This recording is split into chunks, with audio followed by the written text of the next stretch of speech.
أعوذ بالله من الشيطان الرجيم. بسم الله الرحمن الرحيم.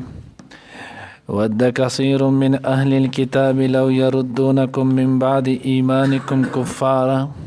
حسدا من عند أنفسهم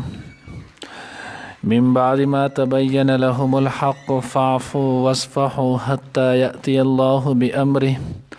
إن الله على كل شيء قدير وأقيموا الصلاة وآتوا الزكاة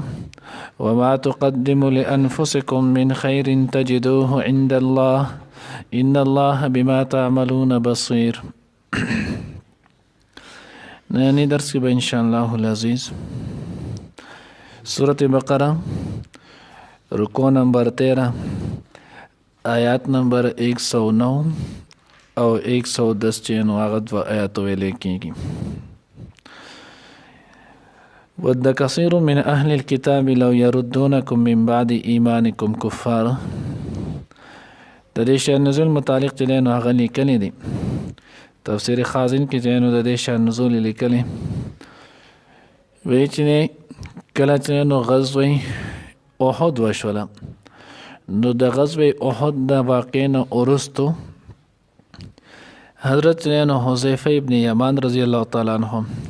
او حضرت عمار ابن یاسر رضی الله تعالی عنہ د دوانو صحابه سره چې نو د يهودو څخه کسان میلاو شو نو دی نبی دی چې نو حضرت د دوانو حضرات ته حذیفه رضی الله تعالی عنہ او عمار ابن یاسر رضی الله تعالی عنہ ته ویلو که چېرته ستاسو دین چې نو هغه حق او سچ وي نو تاسو ته به دا شکست چې نو هغه نه میلاوي دو نه تاسو د دین نه لحاظ زمونږ دین چې نو هغه حق او سچ دی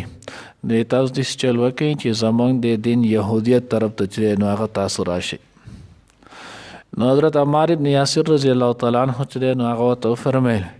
کیف العهد فیکم درته وې تاسو په نسبت چې نو عهد ماتول لوز ماتول څنګه دی نو دی ورته چې نو هغه شدید ډېر سخت دی نو هغه ګناه دی مونږ ډېر زیات چې نو هغه بد غنو. نو حضرت عمار ابن یاسر رضی الله تعالی عنہ تو فرمایل ما خود الله د رسول سره چې نو هغه عهد کړی دی ما عشتو تر سوچ زمان ځون وی زبر د الله د پیغمبر سره خپل دغه عهد او لوس چې نو هغه نه ماتو ما د الله د پیغمبر په لاس یو پیر ایمان نه وړې زدته نه چرته هم نشم واپس کړي. نو دی وی قالو اما هذا فقد صبا العیاذ بالله وی هر چې دی نو دی خو بالکل پوخ گمراه شوی دی او وی مونږ واس دابل. نو بیا د هغې نه وروستو حضرت حذیفه رضی الله تعالی عنہ چې دی نو هغې ته یې ویل حذیفه رضی الله تعالی عنہ ته چې دی نو هغې ویلو وی ستاسو چې دی نو هغه څه خیال دی. حذیفه رضی الله تعالی عنہ ورته رضیت بالله ربا وبمحمد رسولا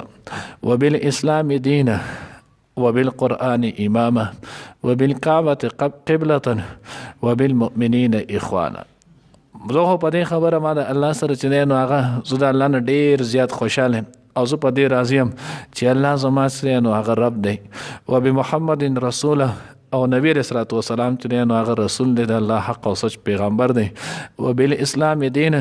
او زه په دې راضي او خوشاله چې الله رب العزت را ل دین اسلام چې نو د یو لوی شریعت او دین را کړی دی وبالقرآن اماما او په قرآن پاک چې هغه زمونږ امام پیشوا چې نو رهنما دی وبالکعبة قبلة او کعبه شریف ته چې نو مخ کولو سره کعبه زمونږ چې نو هغه قبله ده وبالمؤمنین اخوانا او مسلمانان ټول په ټوله چې نو هغه زما وروڼه دي. زه به دې باندې د الله نه لاک خوشحاله یم زه چېرته چې نو هغه هم یهودیت ته نشم درتلی. نو کله چې د دې دواړو دا خبره واورېده هغوی مایوسه شول لاړل. اوس چې کله دوی مایوسه شول او لاړل نو بیا دوی د رسول الله صلی الله علیه وسلم خواله راغلل. نو چې کله نبی علیه الصلاة والسلام خواله راغلل نبی علیه الصلاة والسلام ته چې نو خپله دا قصه وکړه نبی علیه الصلاة والسلام ورته وفرمیل تاسو دواړه چې نو افلحتما تاسو دواړه چې نو ډېر کامیاب شوي ستاسو باره کې الله جل جلاله چې نو دا آیات را لېږلی ود کثیر من اهل الکتاب لو یردونکم من بعد ایمانکم کفارا د اهل کتاب دا غوی خدا خواهش دی دا غوی خدا منشا او چاهت دی چې دوی تاسو د دین اسلام نه وروسته واپس دی نو بیا کفر ته چې دی نو هغه واړئ خو الله رب العزت نو تاسو په خپل دین باندې دغه شانت قائم او دائم دي ساتي تاسو دا غوي ته نو ډیر بهتر جواب ورکو. اوس الله پیدا کیږي چې د دوی باندې سخت د ولې چې نو هغه دی دا چل کوي. نو الله وی حسدا من عند انفسهم دا د حسد په وجبان دی دا چل کوي دی چې دا څه هم کوي دا د حسد او حسد چې نو هغه بدترین شیز دی. نو الله وی دی چې دا وی دا چل کوي نو دا صرف او صرف چې نو هغه د حسد په وجبان دی کوي چې دی کې دغه حسد دی دی وی چې په څه طریقې سره به د الله پیغمبر چې نو هغه خالی او یوازې کیږي او دا مسلمانان دومره د لوی نعمت چې نو هغه ولې مستحق شول. لکه څنګه چې نه مخکې مونږ وی الله رب العزت دی چې نو الله پاک وی دی د حسد په وجبانی نه غواړي ما يود الذين كفروا من اهل الكتاب ولا المشركين ان ينزل عليكم من خير من ربكم والله يختص برحمته من يشاء. نو دی دا چرته غواړي چې د الله رب العزت رحمت د الله رب العزت کرم او فضل چې نو په دی باندې نازل شي دی چرته هم چې نو هغه داسې نه غواړي. نو ځکه الله وی دا د حسد په وجه باندې چې نو هغه کوي او دا چې نو د عرب مشهور او معروف چې نو هغه مقوله ده هغه کل اناء يترشح بما فيه کل اناء يترشح بما فيه هر لوخه هر هغه چې نو هغه سکه راړی چې کم پاغه کې دن نه په کم لوخه کې چې نو هغه دن نسي نو چې تو هغه نسکوره رب وی داغه نه به هم اق شي راځي د جا پرړه کې چې نو هغه کم شیز وي نو کده ډیر دا پټو ساتي دا پټ نه ساتل کېږي د اظهار په خپل کوي چا پرړه کې د الله د رسول محبت د دغه پاک کې دی نشي چې دغه چې نو اظهار ونه کی چا پرړه کې د الله رسول محبت نه کده د سو وخت وجه منافقت باندې پټ کې دی نشي چې د ټول عمر وساتي چا دین اسلام سره اهل دین سره چې نو هغه محبت د دې اظهار چې نو هغه کیږي چا د دې سره چې نو هغه نفرت د دې اظهار چې نو هغه کیږي چا کې حسد کې نه بغض تکبر وي د کډیر وخت پورې چې نو هغه دا وساتي یو ورځ چې نو هغه به د دې اظهار کیږي. نو ذکر عرب چې نو عرب هغه کله اناء يترشح بما فيه هر هغه لوخي چې هغه کې سید هغه نه هم اق راوزي بل څه چې نو هغه دین راوزي. الله من بعد ما تبين لهم الحق سره ده چې دې ته حق بالکل واضح شي ولو اوس په تورات کې انجیل کې زبور کې په دې ټولو کې د الله د پیغمبر ته نو واضح صفات ذکر شي ولو موږ ویلو ان تر دې چې د حضور علیه الصلوات والسلام د صحابه او صفات چې نو دا پکې ذکر شي ولو عمر رضی الله تعالی عنہ علی رضی الله تعالی عنہ د دې حضرات پورې چې نو دا غوي ټولو صفات چې نو قران کې راغلي دا غوي په کتابونو کې نو هغه راغلي او دا ورته واضح شي ول بالکل لګیو پیر چې نو د قشان چې نو ابو جهل ته د ټولو ته چې نو دا پته چې دا پیغمبر بالکل حق او سچ پیغمبر دی دغه چې نو هغه د پیغمبري کې هیڅ شک چې نو هغه نشتی اوس دغه ټولو خبرو باوجود دی چې ایمان نه راوړو صرف او صرف چې نو هغه په دیو جن راوړو چې عزت پکيو حسد پکيو د يهودو کې حسد نو هغه دا ولو دا غوي وی چې وس مونږ په دې پیغمبر ایمان راوړو اوس پورې دومره انبیا بن اسرائیل کې راتلو نو د اخرنه جلیل القدر پیغمبر دی تمام انبیا باندې ول الله پاک غوښتنه غورواله فضیلت ور کړي نو دا به مونږ په بل چا کې تسلیمو او مشرکانو دا غوي بچنه نو هغه به دا مونږ یو یتیم یسیر چې نو هغه د الیاذ بالله دا به مونږ خپل پیشوا او مقتدا چې نو هغه به جوړو د دې وجه باندې به دا غوي سينو ایمان نه انکار شول ایمان چې نو هغه به را نوړل نو الله جل جلاله من بعد ما تبين لهم الحق دا ورسته د دین چې کله دې ته حق چې نو هغه ظاهر شول تفاسیر کې چې نو هغه لیکلي ذخیره الجنان هم دا واقع لیکل نور هم یو پیر چې نو ابو جهل رانو نبی رسول الله والسلام مجلس ته نبی رسول الله والسلام مجلس ته چې کله رانو نو نبی علیہ الصلوۃ والسلام ته موټي بند کړو وی دا الله رسول وی محمد ته دا وای کستما په د لاس کې چې نو سدي کتا ما ته دا صحیح کړل چې زما په لاس کې سدي چې زه به ایمان راوړم او کدی دا صحیح نکړل نو بیا الیاذ بالله تو حق او سچ پیغمبر نه اوس زما تاسو وخت ویلو دینه وخت کې تر شي معجزه د پیغمبر په اختیار کې نه نو دوی چې دا خو ډک مجلس نه نو په دې ډک مجلس کې وسود الله پیغمبر چې نو الیاذ بالله الله جواب وکم خلق بچنه نو هغه به متنفر شي نو چې کله د دې سوي نبی علیہ الصلوۃ والسلام ورته فرمایل وی تر وی ضرورت دا خبرو کم چې په دې کې سدي او کدی لاس کې چې سدي پاغه پخپل وای نو دا ورته د لاس کې چې سدي نو دته پته چې ما ګټي راغستنی نو ګټۍ خو بېجانه شیز دی، هغه به څنګه خبرې وي دا خو چېرته هم نشي کېدی. او په دې لاس کې چې څه دي وي که هغې اقرار وکړل بیا خو دې منم چې تو حق او سچ پیغمبر یې. نبي علیه صلات وسلام ورته وی صحیح شوله، وی گویا لاس کې ګټۍ چې دی نو هغه گویا شولې. یو روایت کې راځي د هغوی چې سبحان الله، او دویم روایت کې چې دی نو هغه راځي وی د هغوی په لاس کې ګټۍ چې دی نو هغه گویا نه شوې چې لا اله الا الله محمد رسول الله. اوس کله دا وی نو دی بدبخت هغه ګټۍ ارتاوي کړي، وی دومره تیز جادو دی وی چې نو په دې ګټو باندې هم اثر وکړو، بېجانه شیز باندې چې نو هغه هم اثر وکړو الیاذ بالله. نو ځکه الله وی بعد ما تبین لهم الحق، دی چې دی نو هغه ایمان نه د حسد په وجه باندې سره د دې چې دوی ته بالکل حق چې دی نو هغه واضح شي. اوس د الله چې دی نو حکم سو هغه وخته پورې لا جهاد حکم نو راغلی. نو الله وی فاعفو واصفحوا، عفو کوئ درګذر چې دی نو هغه کوئ حتی یأتی الله بامره، تر دې چې د الله امر راشي. نو کوم کې ژوند چې دی نو هغه دې واخیستلی شي د الله امر راشي، یعنې دوی باندې خپل مرګ چې دی نو راشي کوم چې د الله امر دی روح دی. ځکه روح باره کې هم چې دی نو هغه به راشي انشاءالله سورة کهف کې دی چې الله رب العزت چې نو پیغمبر نه تپوس شو یسألونک عن الروح قل هو من امر ربي، دا زما د امر د زما د رب چې نو هغه امر دی. نو ځکه الله وی دقه او بعض مدني دور چې نو هغه نو دا احتمال هم نه چې کله د الله رب العزت حکم راشي د دوی خلاف د جهاد، نو جهاد حکم چې کله رانو نو بیا پکې چې نو عفو درګذر نه ولو. نو ځکه الله وی فاعفو عفو کوئ واصفحوا درګذر کوئ. نو موږ اکثر د دواړه معنی پښتو کې اردو دې ترجمو کې ټول اکثر یو شانتي معنی کېږي، لیکن لکوټې فرق دی. عفو ویلی کېږي هغې معافۍ ته، هغې درګذر ته چې په دغې معافۍ کې چې نو سزا ورنه کړی شي، نو دې ته ویلی کېږي عفو. او صفحه فاعفو واصفحوا، صفحه دا ویلی کېږي هغې معافۍ ته چې په هغې کې په ژبه سره هم ملامت نه کي، نو دې ته ویلی کېږي صفحه. عفو ویلی کېږي هغې معافۍ ته چې په دغې کې نو هغه څه وکړي سزا ورنه کړي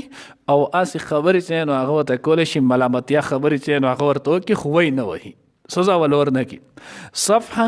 دا هغې معافۍ ته ویلی کېږي چې په دې کې په ژبه سره چې دی نو هغه ورته هم څه ونه ویلی شي، بالکل چې دی نو هغه د غلی شي، د هغې نه بالکل چې دی نو هغه مخ واړئ، نو دې ته صفحه ویلی کېږي. نو ځکه الله وی فاعفو واصفحوا، ما ورله سزا ورکوئ، می چې دی نو په ژبه ملامته کوئ، په خپله چې کله د الله حکم راشي بیا به هغې موافق فیصله کېږي.